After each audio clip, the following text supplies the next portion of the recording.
Je me présente, je m'appelle Éric Seban, je suis chirurgien spécialisé en chirurgie cancérologique, notamment dans la chirurgie du cancer du sein. Je travaille à la clinique Hartmann où je dirige le département de chirurgie cancérologique et à l'hôpital américain où j'exerce les mêmes fonctions. Alors nous avons parlé ce matin d'un sujet intéressant qui était le point actuel sur la chirurgie des cancers du sein. Donc la situation a bien évolué depuis 30 ans puisqu'il y a 30 ans, toute patiente qui avait un cancer du sein avait une mammectomie associée à un curage axillaire. Et tout ça parce que les chirurgiens craignaient les récidives. Grâce à l'avènement des traitements médicaux que sont la chimiothérapie et la radiothérapie, les indications de traitement conservateur ont vu le jour. Quand on parle de traitement conservateur, on parle donc de conserver le sein et simplement d'enlever la tumeur et le ganglion voisin qu'on appelle le ganglion sentinelle.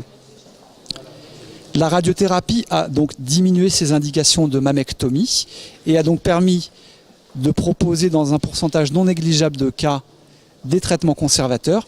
Il reste des indications de mammectomie qui sont les cancers diffus, les tumeurs multiples dans le sein ou les grosses tumeurs. Dans tous les autres cas, on peut proposer un traitement conservateur.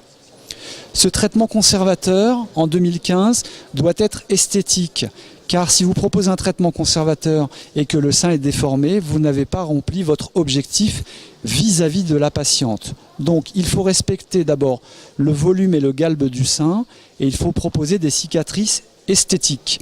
C'est pour ça que le chirurgien, en 2015, qui va prendre en charge un cancer du sein, doit être un spécialiste d'organes qui ne s'occupe qu'exclusivement de ce type de chirurgie pour répondre au mieux aux exigences des patientes en termes d'esthétique. Concernant le geste ganglionnaire, il a beaucoup évolué depuis une trentaine d'années.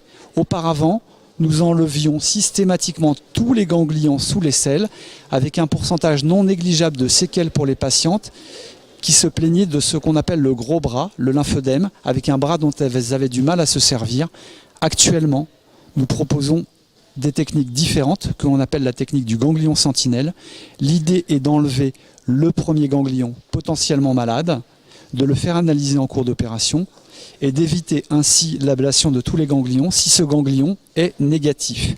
Cette technique est validée dans de très nombreuses indications et devrait être proposée à toutes les patientes présentant une tumeur de petite ou de moyenne taille. L'évolution de la médecine fait qu'un jour, probablement, il n'y aura plus de geste ganglionnaire car l'échographie de l'aisselle permettra de déceler ce ganglion et de l'analyser avant l'opération pour éviter le geste ganglionnaire. Je vous remercie.